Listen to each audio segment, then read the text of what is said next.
It's a long story. I'll give you the short version of it. One day, a few years ago, I get a phone call.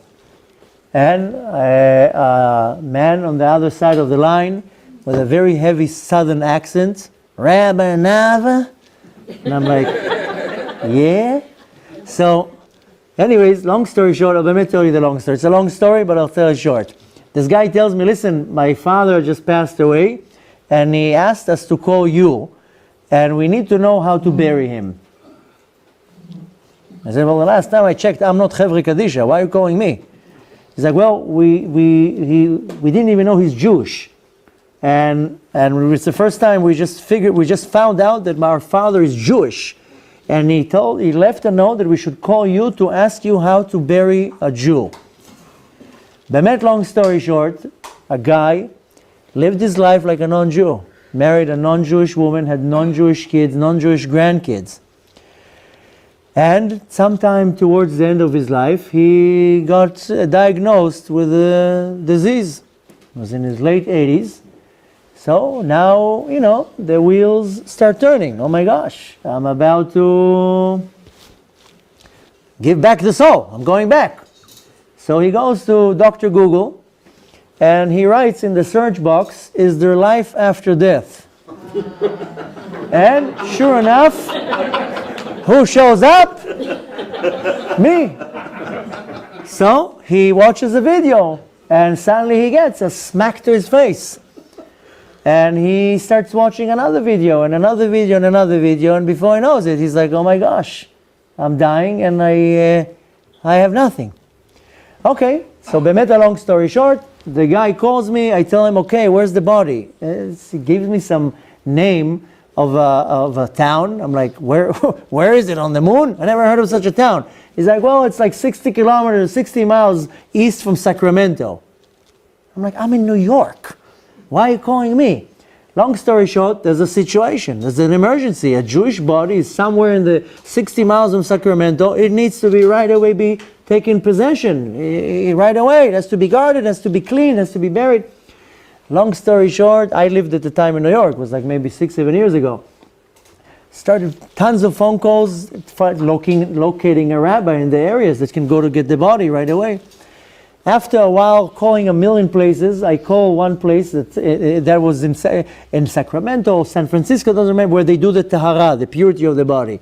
They tell me we can't send anybody. Long story short, I look through the Chabad directory. That's the best option you can find in the middle of nowhere. And I find a Chabad rabbi that is the most closest to that town. I call him up. I tell him, are you close to this city? He says, it's not so close to me, but what's the situation? Tell him there's a dead body there. It needs to be taken right away. It needs to be driven down to Sacramento. Okay, we start talking. And the rabbi tells me, who's this guy? I told him, I don't even know. I don't even know his name. But we got to help. So he tells me, but what's the story? I give him a little description, and he tells me, you know what? Is his name so-and-so? I said, I think so. Why? He's like, you're not going to believe what I'm about to tell you. I tell him, well, try me. I'll believe almost anything. So he tells me, a few months ago, this old man walks into my little shul, and he sits in the corner. And as the rabbi of the shul, I approach to him. Hello, who you are? What's your name? What are you doing here? And after a short conversation, he comes with $1 million question. Are you Jewish? Tells him, yes, I am Jewish. Comes with a $2 million question. Did you put tefillin on today? So he says, no, I never put tefillin on in my life. So the rabbi tells me that they did for him a bar mitzvah. He went up to the Torah. He put tefillin on, he put tzitzit on, and the guy was like in his late 80s crying. He's getting a bar mitzvah. Long story short, he tells me this gentleman showed up a few weeks in my shul every day, and then he disappeared. Nobody knew who he is, nobody knew where he's from. He just disappeared. And now probably that's this guy.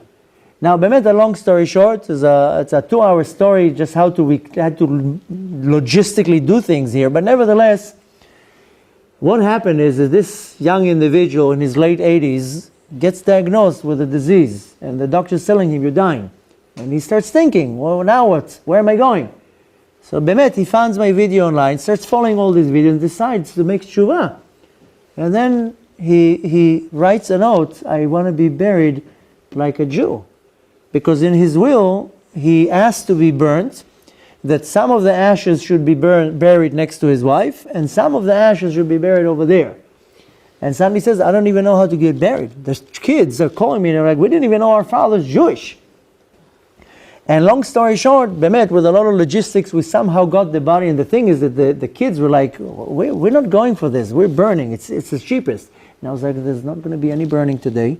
Hold the fire, and we're going to bury him. He's like, we don't have money for that. I told him, I'll get the money. Don't worry. Just don't touch the body.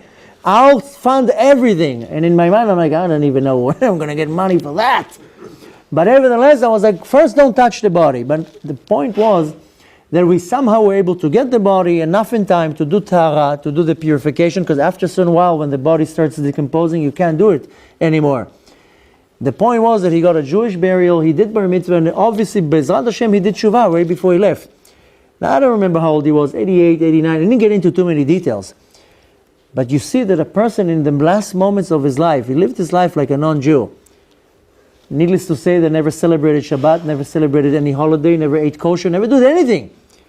And in the last moments of his life, Hashem opened the door and told him, you want to do Chuva? You can do Chuva. And I guarantee to you that he did Chuva. He went up to the Torah, he made a bar mitzvah, and he got to his burial the right way. And his son told me, we didn't even know he's Jewish. We went on his Facebook, all his Facebook is just your videos. And I was like, oh, so now I know who's sharing them. Whatever. So you buried him? I didn't bury him, I was in New York, but we got everything done. For me, it was just to above all the expenses, how to bury him, also to fly there, it just didn't work out. But the point is that anybody can do tshuva in the last moment of their life. It's never too late. You can be 90 years old, Hashem is still going to tell you, do tshuva retroactively, everything will be atoned, everything will be fixed. In one action, a person can literally, with one thought, to do tshuva a moment before he dies. You know, some of the sins that we do, bemet, our sages say, En le'am nadam chelek la'olam haba, you lose your olam haba. Rabbi Shimon Bar Yochai says, a person, a moment before he died, does tshuva, yesh lo chelek la'olam haba. He opens some type of a gap that he has a way how to go into olam haba. So specifically comes the month of Nisan, the month of miracles. Yeah, you do what you need to do. You do the right tshuva. Tshuva is a serious thing. You have to take advantage of that. Bezrat Hashem, when a person does tshuva, then Hashem forgives him.